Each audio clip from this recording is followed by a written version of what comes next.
જય હિન્દ વિદ્યાર્થી મિત્રો, કેન્દ્ર તથા રાજ્ય સરકારની પરીક્ષાની અંદર યોજનાને લઈને વારંવાર પ્રશ્નો આવતા હોય છે.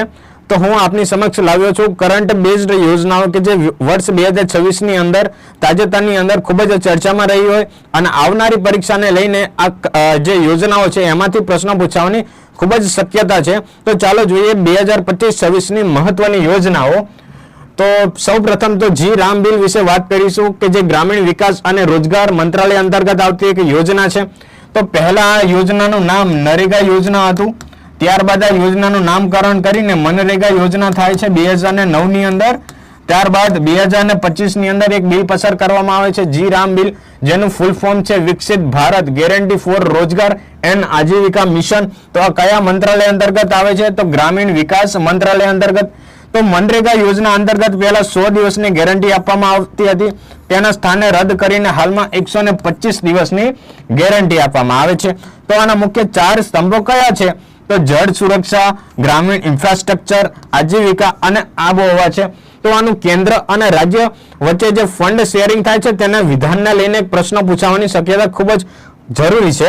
જેમ કે કેન્દ્ર અને રાજ્ય વચ્ચે કેન્દ્રમાં 60% અને રાજ્યમાં 40% ફંડ શેરિંગ થાય છે, જ્યારે ઉત્તર પૂર્વ હિમાલય માટે 90% અને રાજ્ય 10% ફંડ શેરિંગ થાય છે.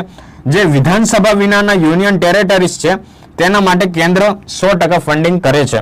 તો હવે આગળની યોજના વિશે વાત કરીએ તો પીએમ વિકસિત ભારત રોજગાર યોજના કે જે 2025 ની અંદર અમલમાં આવી હતી. તેનું બજેટ હતું 1 લાખ કરોડ. તો એનો ઉદ્દેશ્ય શું છે? 3.5 કરોડ નોકરીઓનું સર્જન કરવું. તો ખાનગી ક્ષેત્રમાં પ્રથમ વખતના કર્મચારીઓને ₹1000 મળશે. તો કયા મંત્રાલય અંતર્ગત આવે છે? તો શ્રમ અને રોજગાર મંત્રાલય અંતર્ગત. તો હવે વાત કરીએ નકશા ઇનિશિયેટિવની. આનું લોન્ચ શિવરાજસિંહ ચૌહાણ દ્વારા કરવામાં આવ્યું હતું. આ યોજનાનું પૂર્ણ નામ છે national geospatial knowledge based land survey of urban habitations. આનો ઉદ્દેશ્ય શું છે? તો digital India land record monetization program હેઠળ અર્બન લેન્ડ રેકોર્ડનું આધુનિકરણ કરવું. તો ગુજરાતની અંદર આપણે જોવા જઈએ તો એક વેબસાઇટ છે એની રોર નામની કે જે ગુજરાતની જે જમીનો આવેલી છે તેનું આધુનિકરણ દ્વારા લેન્ડ રેકોર્ડ્સ કરવામાં આવે છે. તો ચાલો મિત્રો આગળ જઈએ તો આપણને જોવા મળશે શિક્ષણ કૌશલ્ય વિકાસની યોજના વિશે વાત કરીએ તો પ્રથમ છે સાથી એપ કે જે શિક્ષણ મંત્રાલય પ્લસ આઈઆઈટી કાનપુર દ્વારા વિકસાવવામાં આવી છે. તો આ યોજનાનું પૂરું નામ છે self assessment test and help for entrance exam કે જે કોઈ પણ વિદ્યાર્થીઓ આઈઆઈટી, જેડબલઈ, નીટ, યુસેટ, એસએસસી વગેરે જેવી સ્પર્ધાત્મક પરીક્ષાઓની તૈયારી કરે છે એમની માટે એક એપ વિકસાવવામાં આવી છે. તેનું નામ છે સાથી એપ. હવે વાત કરીશું આપણે મેરિટ સ્કીમ વિશેથી. તો એનું બજેટ કેટલું રાખવામાં આવ્યું છે? ₹4200 કરોડ. લક્ષ્ય શું છે? કે 275 સંસ્થાઓ કવર થશે, જેમાં 175 એન્જિનિયરિંગ સંસ્થાઓ કોલેજો હશે, જ્યારે 100 પોલિટેકનિક કોલેજો હશે. ઉદ્દેશ્ય એ છે કે ટેકનિકલ એજ્યુકેશન અને રિસર્ચમાં સુધારો કરવો. તો હવે વાત કરીએ પીએમ સેતુ યોજના વિશેની. તો આનો ઉદ્દેશ્ય શું છે? સમગ્ર ભારતની અંદર 1000 સરકારી આઈટીઆઈ એટલે કે ઇન્ડસ્ટ્રીયલ ટ્રેનિંગ ઇન્સ્ટિટ્યૂટનું આધુનિકરણ કરવું.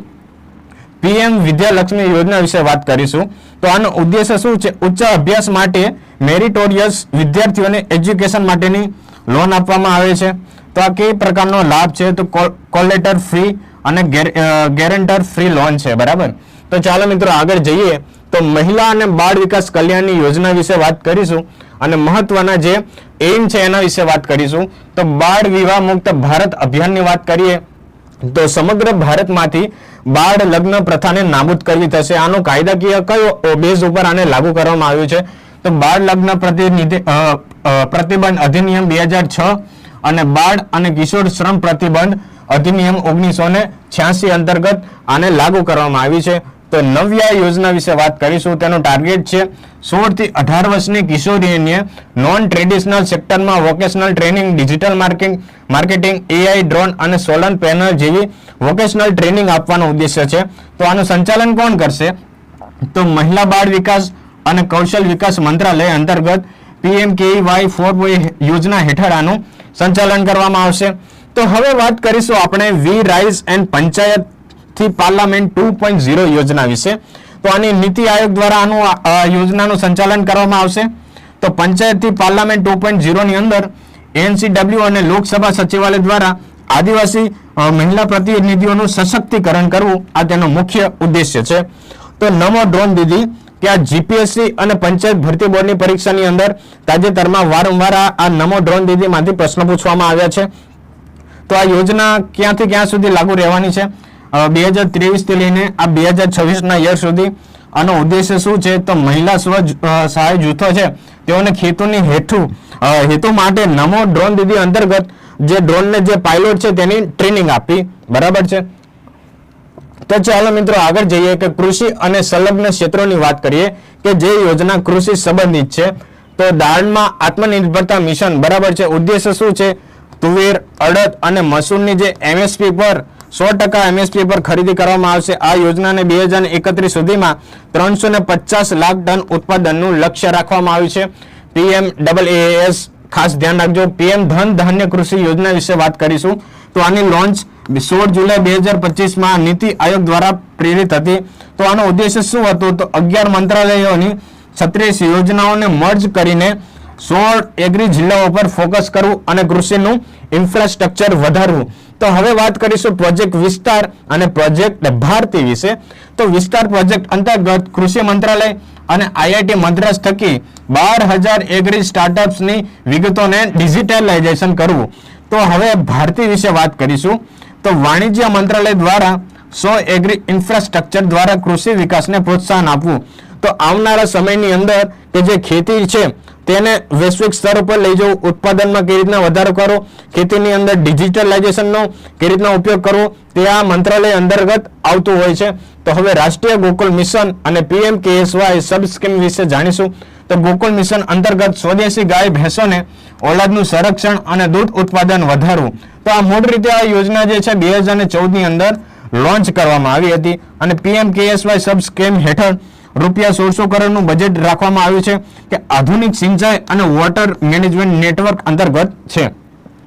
તો ચાલો મિત્રો હવે આગળ જઈશું ટેકનોલોજી ઇનિશિયેટિવ અને ઉદ્યોગ વિશે વાત કરીશું. તો પહેલા વાત કરીએ ભવ્ય યોજના વિશે કે જે ભારત ઔદ્યોગિક વિકાસ યોજના તરીકે ઓળખાય છે. તેનો ઉદ્દેશ્ય છે કે ભારતની અંદર 100 વર્લ્ડ ક્લાસ ઇન્ડસ્ટ્રીયલ પાર્કનો વિકાસ કરવો. તો હવે વાત કરીશું ઇન્ડિયા સેમિકન્ડક્ટર મિશન અંતર્ગત તો 4 પ્રોજેક્ટ ઓડિશા, આંધ્રપ્રદેશ અને પંજાબને ડોમેસ્ટિક ચિપ મેન્યુફેક્ચરિંગ તરીકે વિકસાવવા. તો આરડીઆઈ સ્કીમ એટલે કે research development and innovation scheme વિશે વાત કરીશું. તો તેનો ઉદ્દેશ્ય છે કે ખાનગી ક્ષેત્રને પ્રોત્સાહન અને ડીપ ટેક ફંડની સ્થાપના કરવી.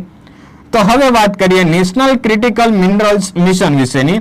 તેનો ઉદ્દેશ છે કોપર, લિથિયમ, નિકલ, કોબાલ્ટ અને એક્સપોનેશન એટલે ખાણ મંત્રાલય અંતર્ગત ઈવી અને બેટરી માટે જરૂરી છે આ લિથિયમ છે તેનું ઉત્પાદન વધારવું. બરાબર છે. એના સોર્સિસનું. તો હવે આગળ વાત કરીશું વાહન વ્યવહાર અને કનેક્ટિવિટી સાથે સંકળાયેલી મહત્વની યોજના વિશેની. તો પહેલી યોજના છે PM રાહત યોજના કે જે રોડ એક્સિડન્ટ સાથે સંકળાયેલી છે. તેનો ઉદ્દેશ્ય શું છે? તો માર્ગ અકસ્માતમાં પીડિતોને પ્રથમ 7 દિવસની અંદર રૂપિયા 1.5 લાખ સુધીની કેશલેસ સારવાર કરવી. તો કયા મંત્રાલય અંતર્ગત આવશે? તો માર્ગ પરિવહન અને રાજમાર્ગ મંત્રાલય અંતર્ગત. હવે વાત કરીશું ઉડાન 2.0 યોજના વિશે અને તેનું લક્ષ્ય શું છે? તો 100 નવા એરપોર્ટ અને 200 નવા હેલિપેડ વિકસાવવા. તો હવે વાત કરીએ પ્રધાનમંત્રી ગ્રામ સડક યોજના. તો આનો ફેઝ 4 એટલે બજેટ તેનું 70,125 કરોડ રાખવામાં આવ્યું છે. તેનો મૂળ શું છે કે જે ગ્રામ્ય વિસ્તારથી લઈને શહેરીના વિસ્તાર સુધી જે સડક માર્ગ છે તેને સારી રીતે વિકસાવવા, તેનું મેન્ટેન રાખવું. બરાબર. તો હવે વાત કરીએ PM E-ડ્રાઈવ યોજના કે જે ગઈ SSC MTS 2025માં લેવાઈ હતી અને ઉપરાંત SSC CGL ની અંદર આ PM E-ડ્રાઈવ માંથી પ્રશ્ન પૂછવામાં આવ્યા હતા કે તેનો ઉદ્દેશ્ય શું છે મુખ્યત્વે? તો દેશની અંદર ઇલેક્ટ્રિક વાહનોને પ્રોત્સાહન આપવું. બરાબર છે. ભારે ઉદ્યોગ મંત્રાલય અંતર્ગત આવતી આ યોજના છે કે જે વાહનો સાથે સંકળાયેલી છે. તો ચાલો હવે મિત્રો વાત કરીએ પર્યાવરણ, જળ અને આદિજાતિ બાબતોની મુખ્યત્વે યોજનાઓ વિશેની. તો પહેલું છે પર્યાવરણ અને જળ વિભાગ અંતર્ગત જળ જીવન મિશન 2.0 કે જે 2028 સુધી લંબાવવામાં આવ્યું છે કે દર ગ્રામ પંચાયતને હર ઘર જલ યોજના અંતર્ગત લાભ મળે હવે મિસ્ટી યોજના શેની સાથે સંબંધિત છે એવું પણ નોર્મલી પ્રશ્ન પૂછાઈ જાય તો મેંગ્રોવનું જે વાવેતર જે છે તેને વધારવા માટે આ યોજના મિસ્ટીનું આયોજન કરવામાં આવેલું છે. તો ગુજરાત જે છે આ મિસ્ટી યોજના અંતર્ગત પ્રથમ ક્રમાંકે રહ્યું હતું. તો હવે વાત કરીએ હિમ કનેક્ટ વિશે. તો હિમાલયન પ્રદેશના સંશોધકોને સ્ટાર્ટઅપ સાથે જોડવા માટે આ યોજનાનું શરૂ કરવામાં આવી હતી. યમુના વોટર વિશે વાત કરીએ તો યમુના વોટર પાઇપલાઇન હરિયાણાનું હથનીકુંડ અને રાજસ્થાન વચ્ચે એમઓયુ થયા હતા કે વાર્ષિક 577 મિલિયન ક્યુબિક મીટર સપ્લાય કરવું વોટરને. તો હવે વાત કરીએ આદિજાતિ કલ્યાણ અંતર્ગત આવતી યોજના વિશે. તો આદિ કર્મયોગી અભિયાન વિશે વાત કરીશું. તો 1 લાખ ગામોને આદિવાસી નેતૃત્વ એટલે કે 20 લાખ ચેન્જ લીડર્સ માટે તૈયાર કરવા. તો હવે વાત કરીએ ધરતી આબા જન ભાગીદારી યોજના કે સૌથી મોટું આદિવાસી સશક્તિકરણ અભિયાન ને ઉપાડવું. બરાબર છે કે લોકોને મહિલાઓને સશક્તિકરણ કરવા. તો જય હિન્દ સ્કીમ હેઠળ દિલ્હી યુનિવર્સિટી દ્વારા સમગ્ર ભારતના એસટી વિદ્યાર્થીઓને અપસ્કિલ કરવા એટલે કે તેમની સ્કિલમાં વધારો કરવો. તો ચાલો મિત્રો આગળ જઈએ તો પોર્ટ શિપિંગ અને અન્ય મહત્વપૂર્ણ પ્રોજેક્ટ વિશે વાત કરીશું. તો વન નેશન વન પોર્ટ કે જે ભારતના મેરીટાઈમ ઇન્ફ્રાસ્ટ્રક્ચરને આધુનિકરણ માટે વિકસાવવામાં આવ્યો છે. સાગર આકલન વિશે વાત કરીશું તો logistic port and performance index માટે છે.